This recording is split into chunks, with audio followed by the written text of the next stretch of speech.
So, bakit nga ba mahalaga na tayo ay sumusunod sa mga patakaran ng Facebook at nang sa gayon ay ma-monetize tayo o hindi naman kaya ay maimbitahan tayo sa content monetization program.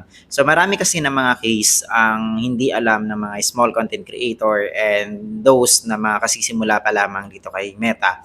Lalong-lalo na sa pag-upload ng kanilang mga content, katulad na lamang guys ng unoriginal content, mga static images at iba pa na kung saan sila ay nagkakaroon ng violation.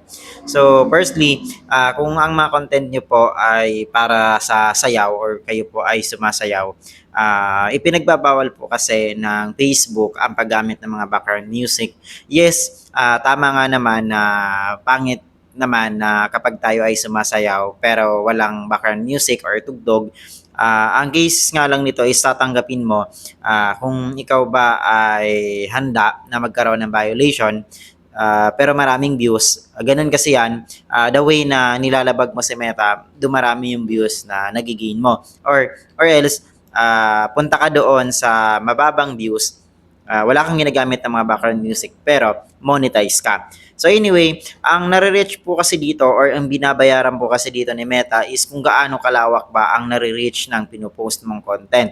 Disregard natin kung may mga comments ba dyan or mga likes or share. Hindi po sa ganon. So isa po sa binabayaran ni Meta is kung gaano ba kalawak yung ating nare-reach. Like for example, yung na-reach natin is 1,000 na katao, babayaran po tayo doon ni Meta kahit na po walang comments, walang likes and wala pong mga share sa videos na yon or sa post mo.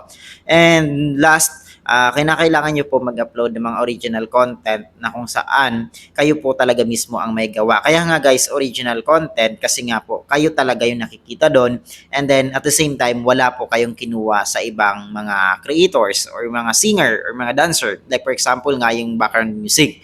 Kapag sinabi kasing content creator tapos original content, ikaw po talaga yung nagsasalita, wala po yan ng mga background effect or background music, kundi talagang pure na original content. Katulad nitong ginagawa ko, original content ito.